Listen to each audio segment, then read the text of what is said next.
წიგნის საერთაშორისო დღესთან დაკავშირებით თელავის პირველ საქალაქო ბიბლიოთეკაში თელავის მე-6 და სოფელ კურდღელაურის საჯარო სკოლების მოსწავლეების ორგანიზებით დისკუსია გაიმართა. შეხვედრა მიზნად ისახავდა საზოგადოებაში წიგნის კითხვის პოპულარიზაციას.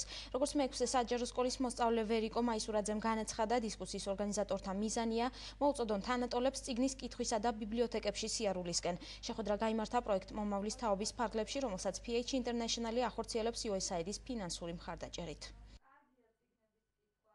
დღევანდელ დღეს თელავის მე-6 საჯარო სკოლის სამოქალაქო კლუბმა და კურდღელაურის სკოლის სამოქალაქო კლუბმა ერთობლივად გადაწყვიტეს ღონისძიების ჩატარება, რომელიც მთავარი პრობლემის შესახებ დისკუსიას ითვალისწინებს. ეს პრობლემა არის წიგნერების ძალიან დაბალი დონე საქართველოში და ჩვენი პროგრამის მონაწილე ბავშვები, როგორც ყველაზე აქტიური მოქალაქეები, ცდილობენ თავის საკუთარი წვლილი შეიტანონ ამ პრობლემის დაძლევაში. დღევანდელი წელიწადი არის წიგნის საერთაშორისო წლად გამოცხადებული და დღევანდელი ჩვენი შეკრებაც კურდღელაურის და მე-6 საშუალო სკოლის მოსწავლეთა შეკრებაც გულისხმობს იმას, რომ ჩვენ აგიტაცია გავწიოთ წიგნზე, წიგნს დაუბრუნოთ ახალგაზრდობა, იყვნენ უფრო გონიერები, განსწავლულები და ძირითადი ჩვენი მუშაობა არის ამასთან დაკავშირებით. ჩვენ ჩავერთეთ იმისათვის, დღეს არის წიგნის საერთაშორისო დღე, გავერთიანით ორი სკოლა და მინდა რომ ჩემ თანატოლებს მოუწოდო, რაც შეიძლება ბევრი იკითხონ და შეიყვარონ წიგნები და დიდი დრო გაატარონ ბიბლიოთეკებში.